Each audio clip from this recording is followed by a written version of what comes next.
important aspect of tithing and stewardship is not raising of money for the church, but the development of devoted Christians. Oli yagamba nti n'olw'ensonga eyo ensonga enkulu mu bitundu by'ekkumi n'ebirabo okubiwaayo si kunoonya ssente kanisa zeeteekwa okufuna okukola emirimu gwayo naye okukuza abakristaayo abasobola okuyiga okwewaayo. Era omuntu omuyandanaga nti ekizibu ky'ekkanisa si ssente naye abantu abasobola okwewaayo lwa Katonda kwali kweganyisa na kwewaayo okubanga tebalya muti guno. Tithing is not a matter of money, it is an issue of trust. Okuwa ebitundu by'ekkumi n'ebirabo si nsonga ya kukuŋŋanya ssente naye ensonga ya kulaga bwesigwa bwesimbu naagendanga ng'omuwanika omuki simple.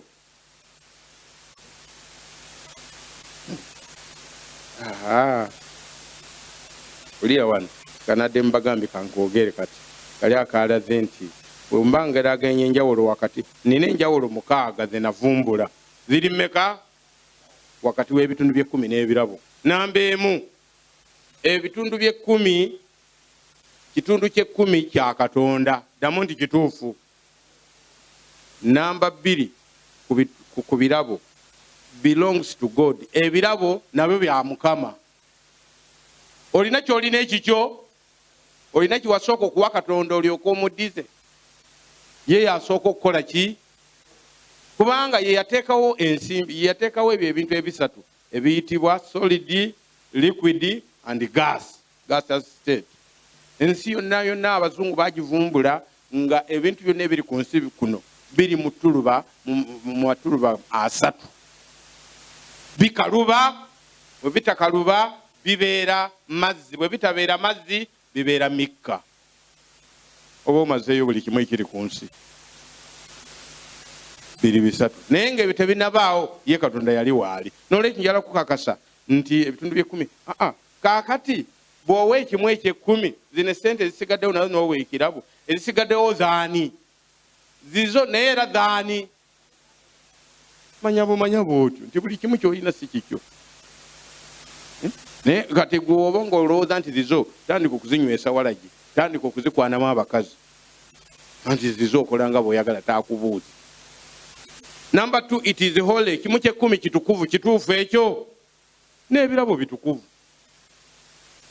God specifies it. Ekitundu ky'ekkumi Mukama agamba nti mukiwe bwe muti ne bwe muti. So nga ate enjawulo ku birabo omukristaayo yasalawo yakola atya yasalawo gw'osalawo percentage gy'owa ekirabo. Number 4, it's an act of worship. Okuwa ebitundu ky'ekkumi kabonero ka kusinza kikolwa kya kusinza Katonda. N'okuwa ebirabo kikolwa kya kusinza si weewaawo bannange awo bafaanaganye. Enjawulo eri wali nti mu kusalawo bungi ki bw'owa Katonda yasalawo ekimu ky'ekkumi n'ensi ne weebanga kaakati ebintu bikalubye akyali ku 1% oba 10%. Kyewuunyisa kubanga inflation weeri sanga Katonda akomawo ne yeekuba endobo naga nti mulimu gwange gukonye embeera ekalubye kati njagala 50%. Waliwo yandiganye abasiraamu bawa 25% zaka omwadiventi ddamu nti 10%. Naye okwemulugunya okuli wano okujjaku wano wokka ngamba wano nga mu kanisa y'Abadiventi so si ya wano munkwate bulungi kubanga mwe muli banjawulo abaana ba Yesu abatukuvu. Uliriza number 5, spiritual response. Ekitundu ky'ekkumi kabone akalaga nti omwoyo omutukuvu akola mu ggwe n'ebirabo era bwe kiri. Namba 6, expresses loyalty. Okuwa ebitundu by'ekkumi bubulize bw'oba olaga. Namba eno ku birabo expresses gratitude. Okuwa ekirabo kulaga kusiima naawe ekisinga obuki obulungi. Aberi kyeyakola nga ye asiimaga Mukama ng'onsaasidde eddundiro lyange nga ligenze bulungi kankuweera. Abantu bangi basiimya Katonda nga bakola bwe batyo. Eri ewaffe Luweero omusajja omu yajja avuga akagaali najja ewange awo konze mutuntu tuyanye Musumba nina nzize wano nina ensonga yange. Nze ensonga ki? Mukama nkoledde ebikulu bingi ku nsi, njagala kumwebaza. Konza amiina. Ogenda kukola ki? Njagala kumuzimbira essinzizo. Ngamba omusajja ajjidde ku kagaali. Agenda kuzimba ki? Mu butuufu bwe twasaba mbabuli ab'Oluganda saazibiriza. Nze namanya nti ono mulalu ayinza okunnuma ennyindo nga siraba. Namugamba tufukamire tusabe. Saazibiriza ye yazibiriza.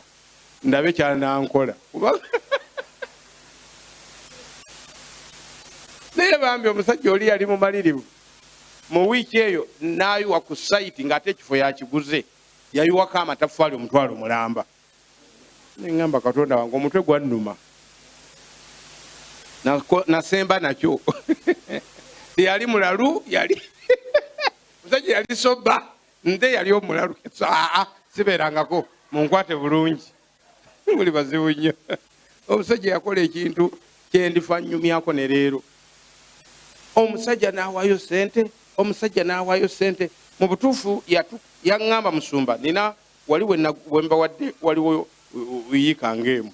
Naye ate omugagga ettaka eryo waliwo ekazi endala 6 zaatunda. Ninawo wano miliyoni 2 yajjana mu stokisi. Miliyoni meka?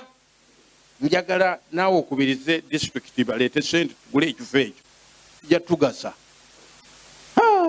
Maama nange n'engazi y'omumwa n'empanvu y'omumwa n'ennyonnyola ab'ekkanisa ddamu nti ne baleeta ssente.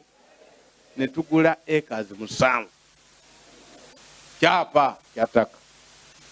Sajja yazimba ekkanisa n'ateekamu siiringi na Katonda alina abantu be ku nsi. Amusonyiwe byonna byakoze ebibi olw'omusajja. Kubanga mujjukira omusajja omu eyali alina omwana omulwadde Yayiro. Ddamu nti Yayiro. Ajja eri Yesu kakati abantu ate we bali bangi kati okutuusa ne bagamba nti ssebo sooka Yayiro. Kubanga Yayiro yatuzimbira sinagogi ekkuŋŋaaniro. Bw'oba osooka okole ku nsonga za Yayiro. Bannange mbuuza ekibuuzo yazikolako? Ate we waaliwo omusajja bozi yali ayitibwa ani oyo essuuka bwe lyajja Peetero saawa ne bwe yagenze ani oyo omusirikale omulumbi Konooliyo. Eggulu ne ligamba nti okugaba kwo kulinnye mu ggulu. Tuzze okukutumira omusajja akulaga obulokozi. Birabo. Wulira kana akakazi kadoluka ddamu nti weewaawo ddubu. Bamuyita ddubu kubanga doluka ddiya. Eddiya kyekyo si yeddubu. Lyerinnya ekyo litegeeza. Abayisirayiri balina amannya nago galinga g'Abanyarwanda. Ate Abanyarwanda